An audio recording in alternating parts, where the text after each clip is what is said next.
ಇದು ಪ್ರಮಾಣ ಮತ್ತು ಸಂಖ್ಯೆಯನ್ನು ಹೊಂದಿಸುವ ಚಟುವಟಿಕೆ. ಈ ಚಟುವಟಿಕೆ ಮಕ್ಕಳಿಗೆ ಎಣಿಸಲು ಮತ್ತು ಅವರ ಕಲಿಕೆಯನ್ನು ಬಲಪಡಿಸಲು ಅವಕಾಶ ನೀಡುತ್ತದೆ.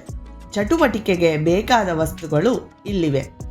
ಮಕ್ಕಳಿಗೆ ಒಂದು ಕಾರ್ಡ್ನಿಂದ ಚಟುವಟಿಕೆಯನ್ನು ಹೇಗೆ ಮಾಡುವುದು ಎಂದು ತೋರಿಸಿ. 1 1 1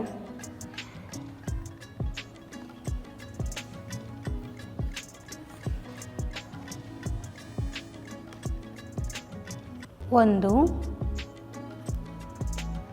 2 ಮಕ್ಕಳಿಗೆ ಚುಕ್ಕೆಗಳ ಸಂಖ್ಯೆಯನ್ನು ತಿಳಿದುಕೊಳ್ಳಲು ಮತ್ತು ಸರಿಯಾದ ಕಾರ್ಡನ್ನು ಹುಡುಕಲು ಸಹಾಯವಾಗುವಂತೆ ಜೋರಾಗಿ ಎಣಿಸಿ. 2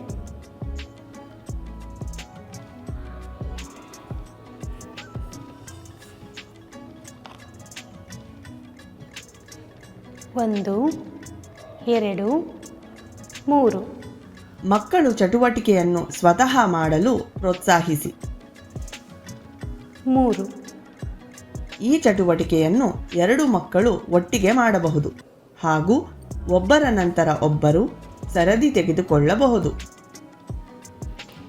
1 2 3 4